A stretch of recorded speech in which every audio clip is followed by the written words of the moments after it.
A gente vai descrever agora o sistema de destilação, tá certo? Então, prestando atenção, que é um sistema de destilação simples. Primeiro, vocês têm que observar que todo sistema de destilação, ele funciona inicialmente tendo como base uma fonte de aquecimento ou uma fonte de fornecimento de energia, tá? Para que o sistema funcione. Ele é composto, né, de um balão de fundo redondo, como vocês podem observar, que recebe a energia de onde? De uma tela de amianto que tem uma superfície de cerâmica.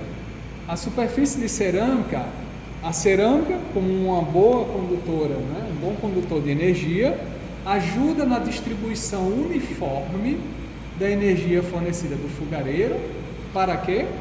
Para o balão de fundo redondo, certo?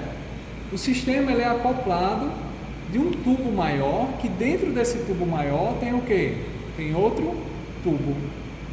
Observem, ó, se vocês puderem observar.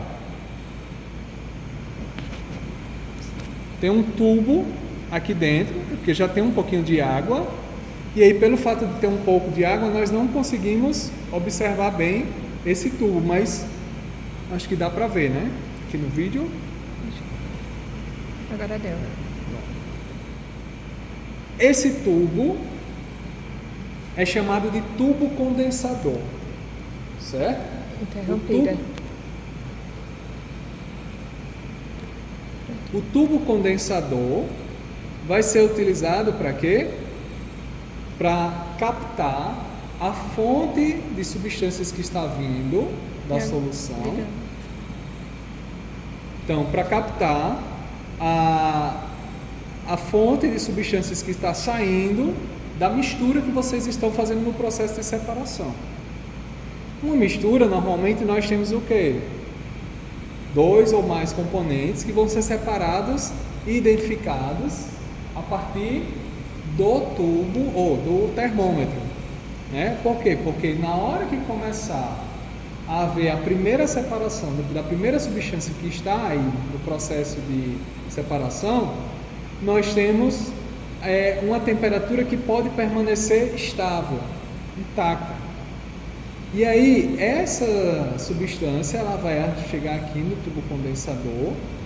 Chegando no tubo condensador, as moléculas, né, que vão estar passando aqui, elas vão começar a sofrer um processo de quê? De condensação, de agregação da matéria.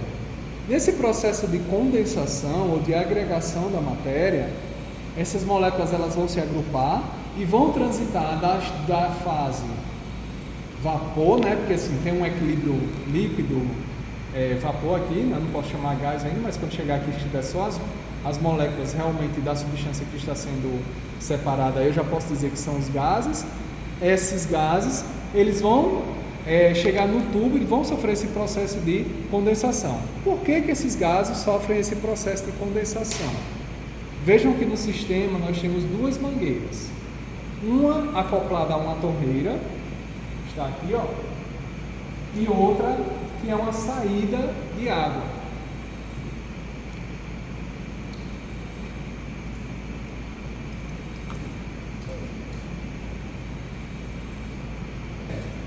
Que à medida que eu ligo o sistema, a água começa a percorrer todo o tubo, de forma a facilitar o quê? Que as moléculas gasosas que estão aqui dentro tenham uma diminuição da energia cinética, né, porque elas vêm num movimento muito vibrante que a gente não consegue observar, mas a teoria cinética dos gases nos consegue descrever. Então elas vêm nesse movimento muito vibrante, elas se aproximam, perdem energia porque elas são resfriadas, né, já que o tubo permite esse resfriamento. Elas meio que sofrem, né, elas passam por esse processo de diminuição da sua energia cinética, porque elas vêm num movimento muito caótico aqui, certo? Muito vibrante.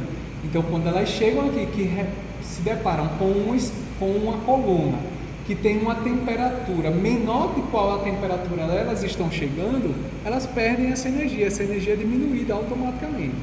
do que essa energia diminuída, elas se aglomeram, se encontram, passam por choques.